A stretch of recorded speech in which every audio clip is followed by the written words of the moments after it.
हाय साଙ୍ଗ ମାନେ ଦେଖନ୍ତୁ ଆପଣମାନେ ଆଜିର ଲଞ୍ଚରେ ଅଛି ପଖାଳ ଭାତ। ପଖାଳ ଭାତ ଟିକେ ଦେଖନ୍ତୁ ଦହି ପଡ଼ିଛି କଞ୍ଚା ଲଙ୍କା ଅଛି ତା ସାଇଡ଼ରେ ମାଛ ଭଜା ଅଛି ପୋହଳା ଦେଶୀ ପୋହଳା ମାଛ ଭଜା ଅଣ୍ଡା ଭଜା ବନ୍ତଳ କଦଳୀ ଭଜା ତା ସାଇଡ଼ରେ ଅଛି କଞ୍ଚା ଲଙ୍କା। ଏଇ ଯେଉଁ ଗରମ ହେଉଛି ଗରମରେ ଗରମ ଭାତ ବି ଖାଇବାକୁ ଇଚ୍ଛା ହେଉନି। ଆପଣ ଯଦି ଖାଇବାକୁ ପାଇଁ ଚାହୁଁଛନ୍ତି ପଖାଳ ଭାତ ତା ସାଙ୍ଗରେ ଟିକେ ଦହି ପକାଇଦେବେ लंका पकईदे आहरी भी टेस्ट आसीज। देखिए सांग मैंने खाई तापर कमेंट देवे।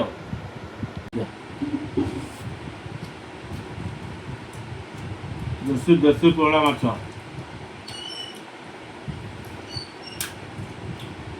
देखी पार्थ आप अंडा भजा